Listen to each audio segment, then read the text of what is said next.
New estimates from Universities Australia today point to an improving sector.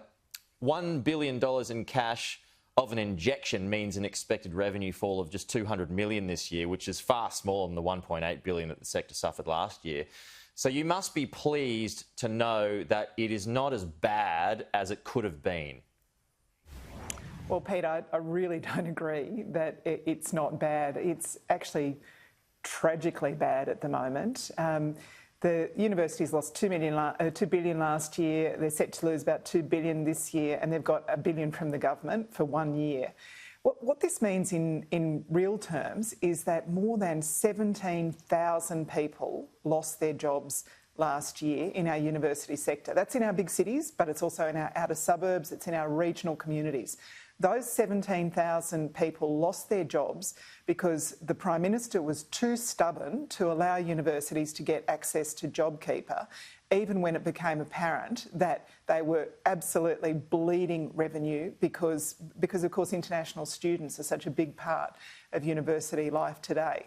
Now, 17,000 people are academics, but they're also admin staff, they're cafeteria workers, they're groundskeepers, they're security staff. I mean, they've all got families to support, and I don't understand why the Prime Minister has turned his back on those 17,000 people, and more are set to lose their jobs this year.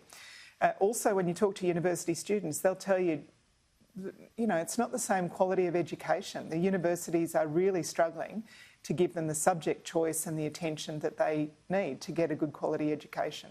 But, I mean, $1 billion isn't necessarily turning it back, the point being that it could have been a whole lot worse. Well, you know, it's like if you lose your hand, you could say it's lucky you didn't lose your arm.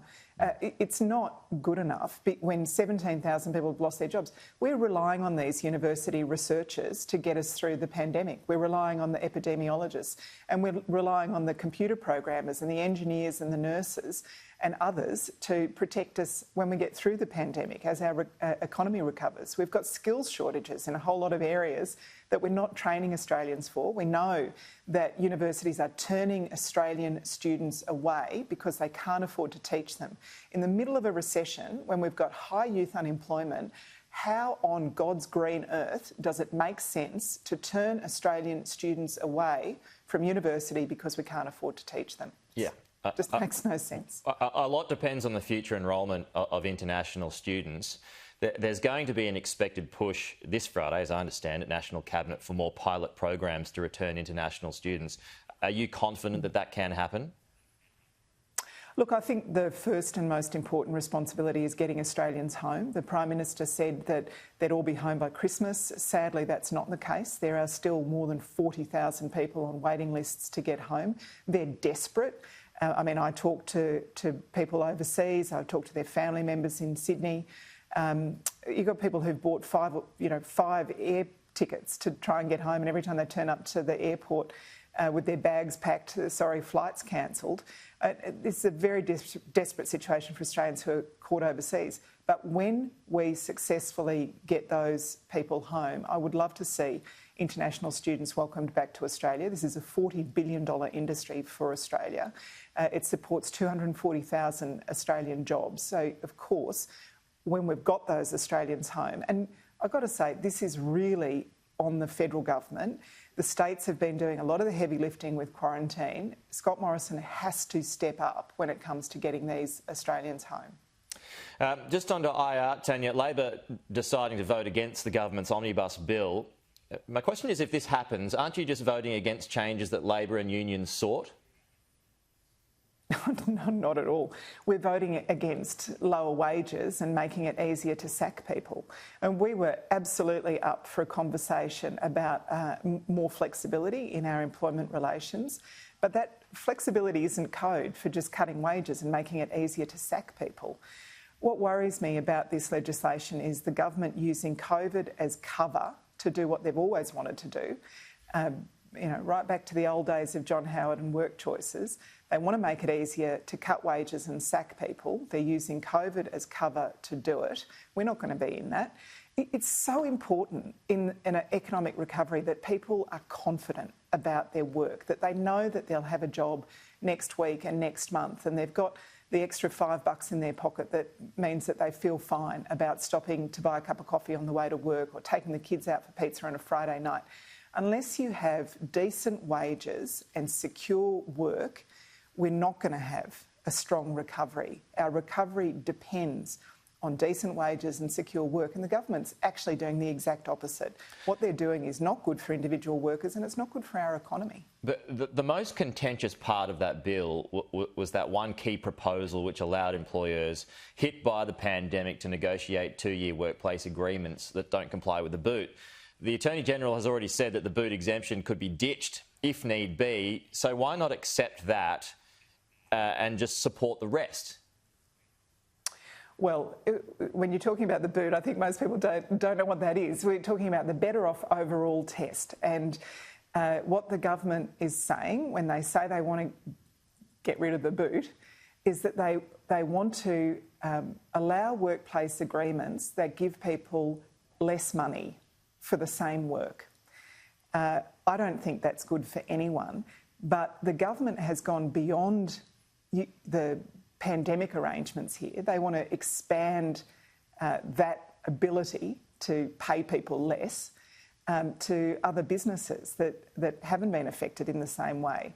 That is actually a really serious problem. If we are saying that broadly in the Australian community, there'll be lots of businesses who are able to pay people less for the same work, how is that good for anyone? How is that okay?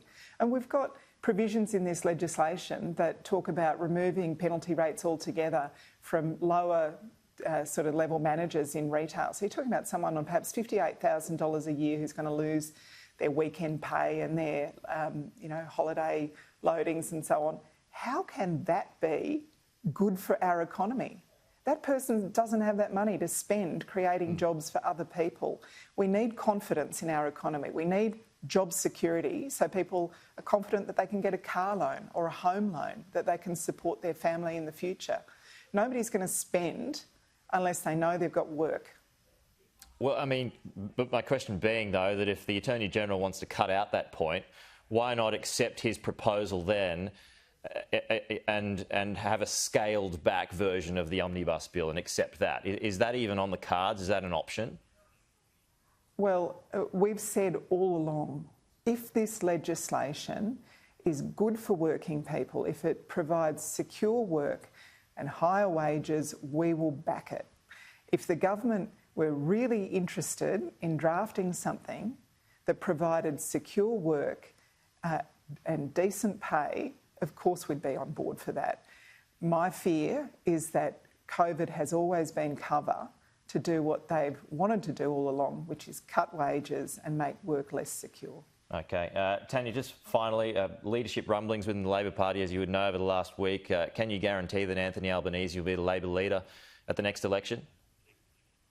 I can, I'm sure, and I can tell you that the last thing people want to hear from us is... I'm sure. Us talking about ourselves, so I'm just not going to do it. Is that, you said I'm sure. That doesn't necessarily mean that he will be. Like I say, Pete, it is not just boring for people to listen to this constant internal stuff. It's actually really disrespectful at a time like this when everyone's focused on the pandemic in the first instance and the economic recovery in the second instance. That's 100% my focus, and it's 100% the focus of the Labor Party.